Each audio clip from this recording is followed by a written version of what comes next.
आज सह्याद्री अतिथीगृह मुंबई येथे पर्यटन व ग्रामविकास मंत्री माननीय गिरीश महाजन यांच्या उपस्थितीत समाजाच्या विविध ज्वलंत प्रश्नांविषयी सखोल चर्चा झाली।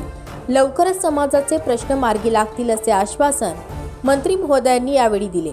या बैठकीस धर्मगुरू कबीरदासजी महाराज, बंजारा समाजाचे युवा नेते रामेश्वर भाऊ नाईक, अखिल भारतीय बंजारा क्रांती दल महाराष्ट्र प्रदेश अध्यक्ष श्रावण भाऊ चव्हाण, महंत जितेंद्र महाराज, अखिल भारतीय बंजारा क्रांती दल राष्ट्रीय महासचिव शरद भाऊ राठोड, जितेंद्र पवार, कांतीलाल नाईक, पाल आश्रमाचे श्री सर्व चैतन्य महाराज, माजी खासदार हरिभाऊ राठोड, आमदार राजेश राठोड, आमदार मंगेश चव्हाणसह प्रकाश राठोड, जयश्री राठोड, कविता राठोड सोलापूर, फुलसिंग नाईक, डॉक्टर आकाश राठोड, महंत सुंदर महाराज, विविध क्षेत्रातील अनेक मान्यवर उपस्थित होते।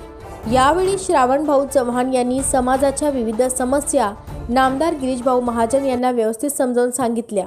त्यावर नामदार महाजनांनी 15 फेब्रुवारीच्या आत बंजारा समाजाला गोड बातमी देणार असे सांगितले।